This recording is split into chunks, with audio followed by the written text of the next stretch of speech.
Hola, buenas. Soy Paula Martínez, pedagoga, y a continuación vamos a hablar sobre discapacidad intelectual y rendimiento académico. En primer lugar, voy a enumerar los factores que influyen en el diagnóstico de la discapacidad intelectual, abordando también las principales características que podemos encontrar según el grado de discapacidad intelectual. Seguidamente, describiré las características de la discapacidad intelectual en las distintas áreas del desarrollo y, para terminar, vamos a profundizar en el cómo actuar para atender a las necesidades que presentan estos alumnos y alumnas durante el proceso de enseñanza-aprendizaje. Definimos la discapacidad intelectual como un estado particular de funcionamiento, tanto personal como social, que se caracteriza por ciertas limitaciones en el plano cognitivo y en el plano de adaptación. Lo que buscamos es una armonía entre las capacidades que tiene esa persona y la estructura, expectativas o demandas de su medio ambiente. Por lo que podemos decir que la discapacidad intelectual está relacionada con el contexto y los recursos que tiene la persona para desenvolverse en ese contexto. La evaluación de la discapacidad intelectual implica 3 pasos. Por un lado tenemos el diagnóstico clínico a través de los manuales estandarizados. También tenemos la exploración neuropsicológica para ver qué componentes cognitivos están afectados y en qué medida. Lo realizamos a través de test estandarizados. Y por otro lado tenemos, más relacionada con el contexto educativo, la evaluación psicopedagógica, que la concebimos como una parte de ese proceso de la intervención educativa, porque su énfasis está en lograr el ajuste adecuado entre las necesidades del alumno o alumna y las respuestas educativas que vamos a proporcionarle. Por ello, es un proceso interactivo que necesitamos la participación de todos y todas los conocedores de la situación del alumno o alumna y además está contextualizado. Por ello, necesitamos conocer el desarrollo psicosocial del alumno, el desarrollo cognitivo, su desarrollo motriz, la adaptación social, el lenguaje y la comunicación, el nivel de competencia curricular, es decir, qué contenido y objetivo ha alcanzado dentro del currículum, su estilo de aprendizaje, si es más visual, si es más auditivo, etc. Y la motivación que tiene por aprender, sus intereses, las expectativas. Todo ello conociendo y situándolo en su contexto sociofamiliar y escolar, por lo que es fundamental contar con el apoyo de la familia y estar constantemente coordinada y cooperada con la familia. Esta evaluación psicopedagógica nos permitirá conocer el grado de afectación de un alumno o alumna concreta y las características que se asocian a ese nivel de afectación. Podemos encontrarnos la discapacidad intelectual leve, que con un CI comprendido entre 50 y 55 y 70, una edad mental equivalente a 8 y 10 años y no es fácil identificar a simple vista, se requiere de una evaluación más especializada. Suelen alcanzar los niveles académicos de la etapa de educación primaria y pueden trabajar independientemente, con una atención educativa ordinaria. También pueden desarrollar sus habilidades sociales adecuadamente y respecto a la orientación académica profesional, podrán desarrollar su vida laboral y social y adquirir las competencias necesarias para desempeñar un puesto de trabajo con una ayuda normal. La discapacidad intelectual moderada sería el siguiente nivel de afectación. Ya tenemos un CI un poquito más bajo, entre 35, 40 y 50 y 55, con una edad mental equivalente a los 5, 8 años.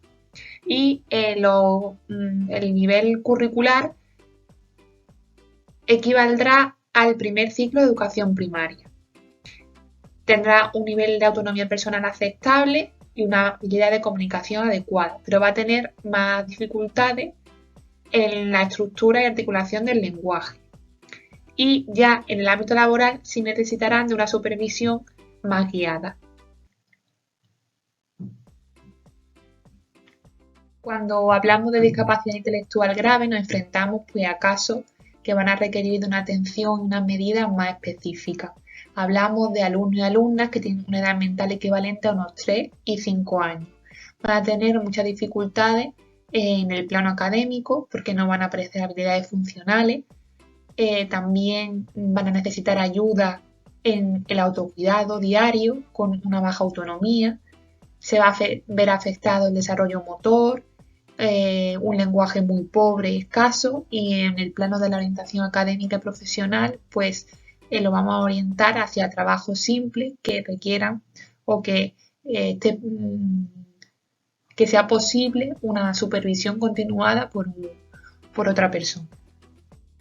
Cuando hablamos de discapacidad intelectual profunda, nos enfrentamos a casos que requieren de una atención específica continuada y una dependencia total hacia unos cuidadores o cuidadoras, ya que son alumnos y alumnas con una edad inferior a 3 años. Tienen alteraciones neurológicas, alteraciones en el desarrollo sensorio-motor y todos estos planos pues requerirán de una atención específica para trabajarlo y conseguir alguna mejora o sobre todo adaptación al entorno. A continuación vamos a abordar las diferentes dificultades o necesidades según el plano o el área de desarrollo en el que nos encontremos. Es importante tener en cuenta que más relevantes van a ser estas dificultades cuanto mayor sea la escala de gravedad de la discapacidad intelectual. Tendremos más dificultades en una discapacidad intelectual grave que en una leve. En cuanto al desarrollo cognitivo, procesan la información de manera diferente. Utilizan métodos de ensayo y error.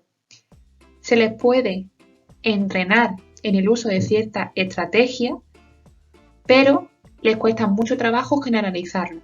Es decir, se les enseña a realizar una operación matemática de la vida diaria, por ejemplo, en una situación concreta, y cuando requieren de esa misma operación para resolver una situación semejante, no son capaces de recuperar ese conocimiento, porque les cuesta mucho trabajo generalizarla.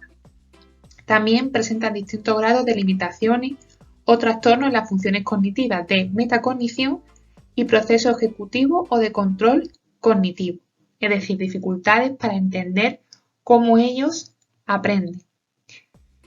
En cuanto a las habilidades adaptativas, podemos diferenciar limitaciones en su inteligencia social, es decir, en entender las expectativas sociales, las conductas de otros, o juzgar adecuadamente el cómo comportarse en diferentes situaciones sociales. También presenta limitaciones para comunicar sus propios pensamientos y sentimientos. En la inteligencia práctica, tienen dificultades para ser independientes en las habilidades de la vida cotidiana, en el cuidado personal, en la seguridad, en el trabajo, etc.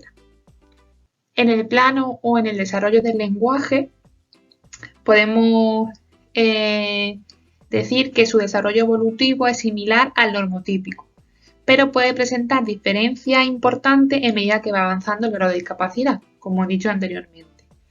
Y esto irá evolucionando progresivamente tanto en la área de prelingüística, en el área fonético-fonológica, trastornos del habla, en el área semántica, sintáctica y en el lenguaje pragmático.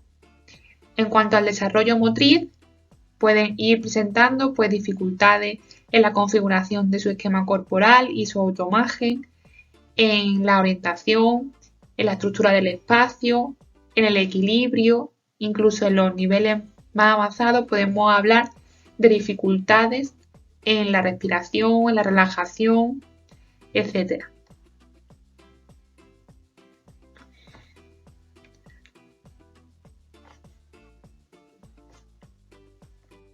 Una vez conocidas y abordadas las principales características de la discapacidad intelectual, vamos a trabajar y profundizar sobre pautas que le pueden ayudar a estos alumnos y alumnas en el proceso de enseñanza-aprendizaje.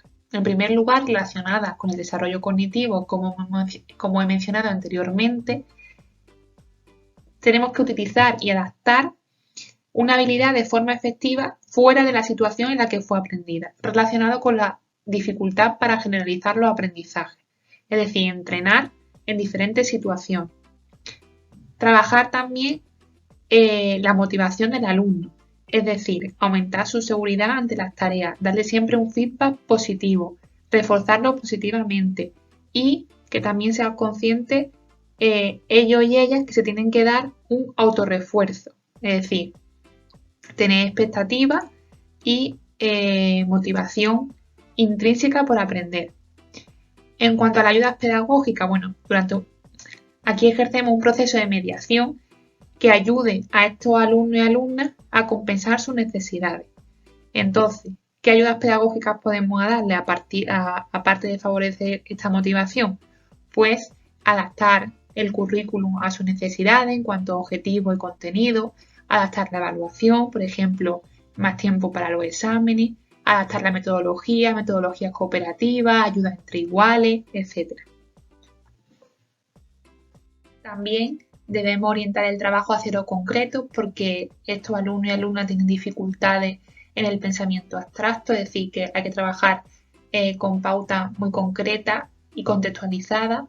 También trabajar con situaciones significativas, reales, tener en cuenta sus limitaciones en la memoria de trabajo, darle tiempo para que ellos procesen la información, practicar ejercicios de psicomotricidad fina, como por ejemplo la caligrafía, ayudarle a conocer sus propios procesos metacognitivos, es decir, cómo pueden aprender, y también trabajar estrategias para planificar y organizar el estudio, el tiempo, el espacio, cómo desarrollar las tareas, un método de estudio, etcétera, etcétera. Bueno, y hasta aquí el vídeo. Espero que os haya gustado y que os haya servido para conocer un poco más acerca de la discapacidad intelectual y sobre todo pues la estrategia y pautas para orientar el trabajo con estos alumnos y alumnas.